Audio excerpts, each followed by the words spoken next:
श्री साई चरित्र अध्याय 8 मानव जन्म का महत्व, श्री साई बाबा की भिक्षावृत्ति, बाईजाबाई की सेवा शुश्रूषा, श्री साई बाबा का शयन कक्ष, खुशाल चंद पर प्रेम। जैसा कि गत अध्याय में कहा गया है, अब श्री हेमाड़ पंत मानव जन्म की महत्ता को विस्तृत रूप में समझाते हैं। श्री साई बाबा किस प्रकार भिक्षा उपार्जन करते थे, बाईजाबाई उनकी किस प्रकार सेवा शुश्रूषा करती थी, वे मस्जिद में तात्या कोते और मालसपति के साथ किस प्रकार शयन करते तथा खुशानुचंद पर उनका कैसा स्नेह था, इसका आगे वर्णन किया जाएगा। मानव जन्म का महत्व। इस विचित्र संसार में ईश्वर ने लाखों प्राणियों, हिंदू शास्त्र के अनुसार 84 लाख योनियों को उत्पन्न किया है, जिनमें देव, दानव, गंधर्व, जीव जंतु और मनुष्य आदि सम्मिलित हैं, जो स्वर्ग, नरक, पृथ्वी, समुद्र तथा आकाश में निवास करते और भिन्न भिन्न धर्मों का पालन करते हैं। इन प्राणियों में जिनका पुण्य प्रबल है, वे स्वर्ग में निवास करते और अपने सत्कृत्यों का फल भोगते हैं। पुण्य के क्षीण होते ही वे फिर निम्न स्तर पर आ जाते हैं, और वे प्राणी जिन्होंने पाप या दुष्कर्म किए हैं, नरक को जाते और अपने कुकर्मों का फल भोगते हैं। जब उनके पाप और पुण्यों का समन्वय हो जाता है, तब उन्हें मानव जन्म और मोक्ष प्राप्त करने का अवसर प्राप्त होता है। जब पाप और पुण्य दोनों नष्ट हो जाते हैं, तब वे मुक्त हो जाते हैं। अपने कर्म तथा प्रारब्ध के अनुसार ही आत्माएं जन्म लेती या काया प्रवेश करती हैं। मनुष्य शरीर अनमोल। यह सत्य है कि समस्त प्राणियों में 4 बातें एक समान हैं: आहार, निद्रा, भय और मैथुन। मानव प्राणी को ज्ञान एक विशेष देन है, जिसकी सहायता से वह ईश्वर दर्शन कर सकता है, जो अन्य किसी योनि में संभव नहीं।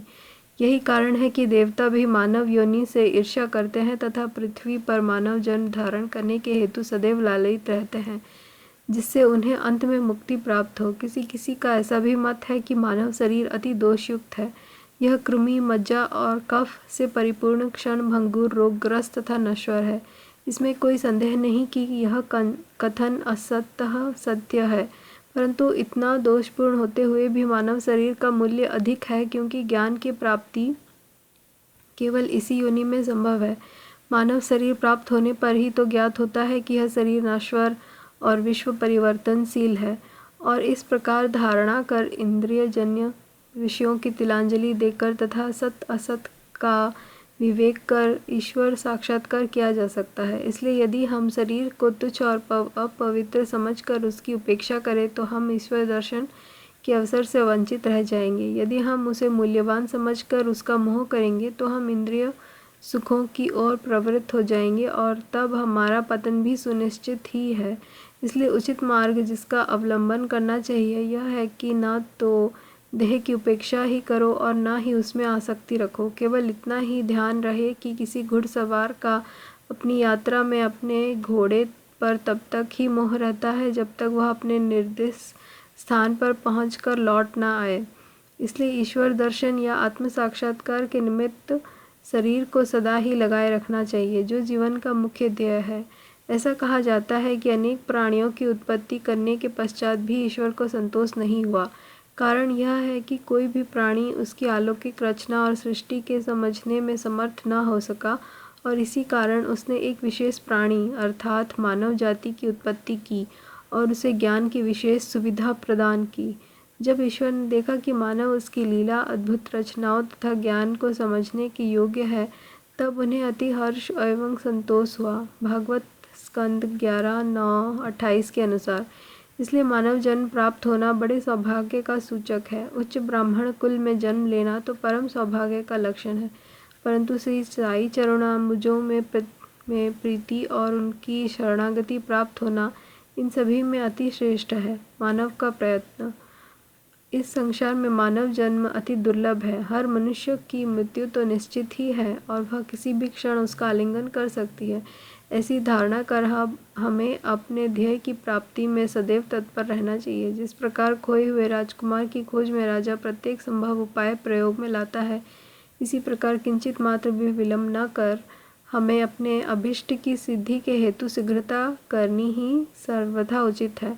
अतः पूर्ण लगन और उत्सुकता पूर्वक अपने ध्येय, आलस्य और निद्रा को त्याग कर हमें ईश्वर का सर्वथा ध्यान रखना चाहिए। यदि हम ऐसा न कर सके, तो हमें पशुओं के स्तर पर ही अपने को समझना पड़ेगा, कैसे प्रवृत्त होना अधिक सफलतापूर्वक और सुलभ साक्षात्कार को प्राप्त करने का एकमात्र उपाय है किसी योग्य संत या सद्गुरु के चरणों की शीतल छाया में आश्रय लेना, जिसे कि ईश्वर साक्षात्कार हो चुका हो।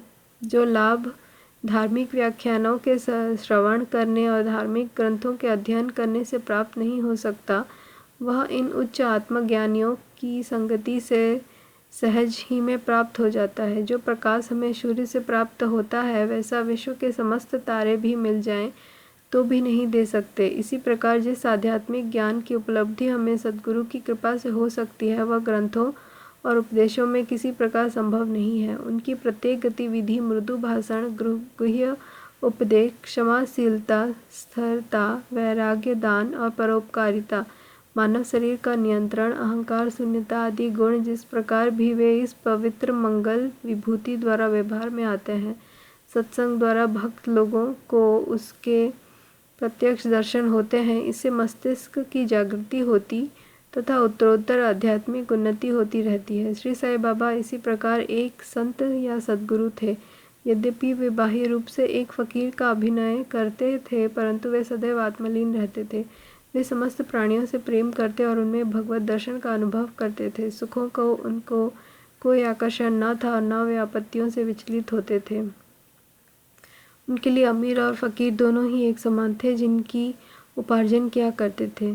यह कार्य वे इस प्रकार करते थे। श्री साईं बाबा की भिक्षावृत्ति। शिरडी वासियों को भाग्य की कौन कल्पना कर सकता है जिनके द्वार पर परम ब्रह्म भिक्षु के रूप में खड़े हो रहकर पुकारा करते थे, ओ साई, एक रोटी का टुकड़ा मिले, और उसे प्राप्त करने के लिए अपना हाथ फैलाते थे। एक हाथ में वे सदा टमरेल लिए रहते थे तथा दूसरे में एक झोली। कुछ गृहों में तो वे प्रतिदिन ही जाते और किसी किसी के द्वार पर केवल फेरी ही लगाते थे। वे साग, दूध या छाछ आदि पदार्थ तो टीनापाट में लेते तथा भात व रोटी आदि अन्य सूखी वस्तुएं झोली में डाल लेते थे। बाबा की जिह्वा को कोई स्वाद रुचि न थी, क्योंकि उन्होंने उसे अपने वश में कर लिया था। इसलिए वे भिन्न भिन्न वस्तुओं के स्वाद की चिंता क्यों करते। जो कुछ भी भिक्षा में उन्हें मिल जाता, उसे ही वे मिश्रित करके संतोषपूर्वक ग्रहण करते थे। अमुक पदार्थ स्वादिष्ट है या नहीं, बाबा ने इस ओर कभी भी ध्यान ही नहीं दिया, मानो उनकी जिह्वा में स्वाद बोध ही न हो। वे केवल मध्याह्न तक ही भिक्षा उपार्जन करते थे। यह कार्य बहुत अनियमित था। किसी दिन तो वे छोटी सी फेरी ही लगाते तथा किसी दिन 12 बजे तक वे एकत्रित भोजन एक कुंडी में डाल देते, जहाँ कुत्ते, बिल्लियाँ, कौवे आदि स्वतंत्रता पूर्वक भोजन करते थे। बाबा ने उन्हें कभी नहीं भगाया। एक स्त्री भी जो मस्जिद में झाड़ू लगाया करती थी, रोटी के 10-12 टुकड़े उठाकर अपने घर ले जाती थी, परंतु किसी ने कभी उसे नहीं रोका। जिन्होंने स्वप्न में भी बिल्लियों और कुत्तों को कभी दुत्कार कर नहीं भगाया, वे भला निस्सहाय गरीबों की रोटी के कुछ टुकड़ों को उठाने से क्यों रोकते। ऐसे महान पुरुष का जीवन धन्य है। शिरडीवासी तो पहले पहले उन्हें केवल एक पागल ही समझते थे, और वे शिरडी में इसी नाम से विख्यात भी हो गए थे। जो भिक्षा के कुछ टुकड़ों पर निर्वाह करता हो, भला उसका कोई आदर कैसे करता। परंतु यह तो उद्गार हृदय, तात्या और धर्मात्मा थे। यद्यपि वे बाहर से चंचल और अशांत प्रतीत होते थे, परंतु अंतःकरण से दृढ़ और गंभीर थे। उनका मार्ग गहन तथा गूढ़ था। फिर भी ग्राम में कुछ ऐसे श्रद्धावान और सौभाग्यशाली व्यक्ति थे, जिन्होंने उन्हें पहचान कर एक महान पुरुष माना। ऐसी ही घटना नीचे दी जाती है। बाईजाबाई की सेवा। तात्या कोते की माता, जिनका नाम बाईजाबाई था, दोपहर के समय एक टोकरी में रोटी और भाजी लेकर जंगल को जाया करती थी। वे जंगल में कोसों दूर जाती और बाबा को ढूंढकर उनके चरण पकड़ती थी। बाबा तो शांत और ध्यानमग्न बैठे रहते थे। वे एक पत्तल बिछाकर उस पर सब प्रकार के व्यंजन आदि जैसे रोटी, साग आदि परोसती और बाबा से भोजन कर लेने के लिए आग्रह करती। उनकी सेवा तथा श्रद्धा की रीति बड़ी ही विलक्षण थी। प्रतिदिन दोपहर को जंगल में बाबा को ढूंढना और भोजन के लिए आग्रह करना। उनकी सेवा और उपासना की स्मृति बाबा को अपने अंतिम क्षणों तक बनी रही। उनकी सेवा का ध्यान कर बाबा ने उनके पुत्र को बहुत लाभ पहुंचाया। माँ और बेटे दोनों की ही फकीर पर दृढ़ निष्ठा थी। उन्होंने बाबा को सदैव ईश्वर के समान ही पूजा। बाबा उनसे कभी कभी कहा करते थे कि फकीरी ही सच्ची अमीरी है, उसका कोई अंत नहीं। जिसमें अमेरी के नाम से पुकारा जाता है, वह शीघ्र ही लुप्त हो जाने वाली है। कुछ वर्षों के अंतर बाबा ने जंगल में विचरना त्याग दिया। वे गांव में ही रहने लगे और मस्जिद में ही भोजन करने लगे। इस कारण बाईजाबाई को भी उन्हें जंगल में ढूंढने के कष्ट से छुटकारा मिल गया। तीनों का शयन कक्ष। वे संत पुरुष धन्य हैं जिनके हृदय में भगवान वासुदेव सदैव वास करते हैं। वे भक्त भी भाग्यशाली हैं जिन्हें उनका सानिध्य प्राप्त होता है। ऐसे ही दो भाग्यशाली भक्त थे, तात्या कोते पाटिल और भक्त महास्पति। दोनों ने बाबा के सानिध्य का सदैव पूर्ण लाभ उठाया। बाबा दोनों पर एक समान प्रेम रखते थे। ये तीनों महानुभाव मस्जिद में अपने सिर पूर्व, पश्चिम तथा उत्तर की ओर करते और केंद्र में एक दूसरे के पैर से पैर मिलाकर शयन किया करते थे। बिस्तर में लेटे लेटे ही वे आधी रात तक प्रेम पूर्वक वार्तालाप और इधर उधर की चर्चाएं किया करते थे। यदि किसी को भी निद्रा आने लगती तो दूसरा उसे जगा देता था। यदि तात्या खर्राटे लेने लगते तो बाबा शीघ्र ही उठाकर उसे हिलाते और सिर पकड़कर जोर से दबाते थे। यदि कहीं वो महास्पति हुए तो उन्हें भी अपनी ओर खींचते और पैरों पर धक्का देकर पीठ थपथपाते थे। इस प्रकार तात्या ने 14 वर्षों तक अपने माता पिता को गृह पर ही छोड़कर बाबा के प्रेमवश मस्जिद में निवास किया। कैसे सुहाने दिन थे वे! उनकी क्या कभी विस्मृति हो सकती है? उस प्रेम के क्या कहना! बाबा की कृपा के मूल्य कैसे आंका जा सकता है। पिता की मृत्यु होने के पश्चात तात्या पर घर बार की जिम्मेदारी आ पड़ी, इसलिए वे अपने घर जाकर रहने लगे। राहता निवासी खुशाल चंद, शिरडी के गणपत तात्या कोते को बाबा बहुत ही चाहते थे। वे राहता के मारवाड़ी सेठ श्री चंद्रभान को भी बहुत प्यार करते थे। सेठ जी का देहांत होने के उपरांत बाबा उसके भतीजे खुशाल चंद को भी अधिक प्रेम करते थे। वे उनके कल्याण की दिन रात फिक्र किया करते थे। कभी बैलगाड़ी में तो कभी तांगे में वे अपने अंतरंग मित्रों के साथ राहता को जाया करते थे। ग्रामवासी बाबा के गांव के फाटक पर आते ही उनका अपूर्व स्वागत करते और उन्हें प्रणाम कर बड़ी धूमधाम से गांव में ले जाते। खुशालचंद बाबा को अपने घर ले जाते और कोमल आसन पर बिठाकर उत्तम सुस्वादु भोजन कराते और आनंद तथा प्रसन्न चित्त से कुछ काल तक वार्तालाप किया करते थे। फिर बाबा सबको आनंदित कर और आशीर्वाद देकर शिरडी वारिस लौट आते थे। एक और राहता दक्षिण में तथा दूसरी और नीमगांव उत्तर में था। इन दोनों ग्रामों के मध्य में शिरडी स्थित है।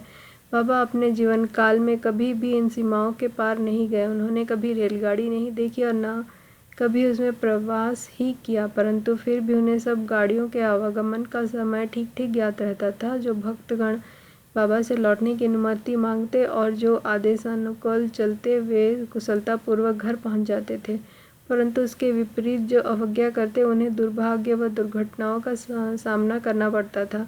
इस विषय से संबंधित घटनाओं और अन्य विषयों का अगले अध्याय में विस्तार पूर्वक वर्णन किया जाएगा। विशेष इस अध्याय के नीचे दी हुई टिप्पणी बाबा के खुशालचंद पर प्रेम के संबंध में है। किस प्रकार उन्होंने काका साहेब दीक्षित को राहता जाकर खुशालचंद को लिवा लाने को कहा और उसी दोपहर को खुशालचंद के से स्वप्न में शिरडी आने को कहा, इसका उल्लेख यहाँ नहीं किया गया है क्योंकि इसका वर्णन इस सचरित्र के 30वें अध्याय में किया जाएगा। श्री सद्गुरु साईनाथार्पणमस्तु। शुभम भवतु। ओम साई राम।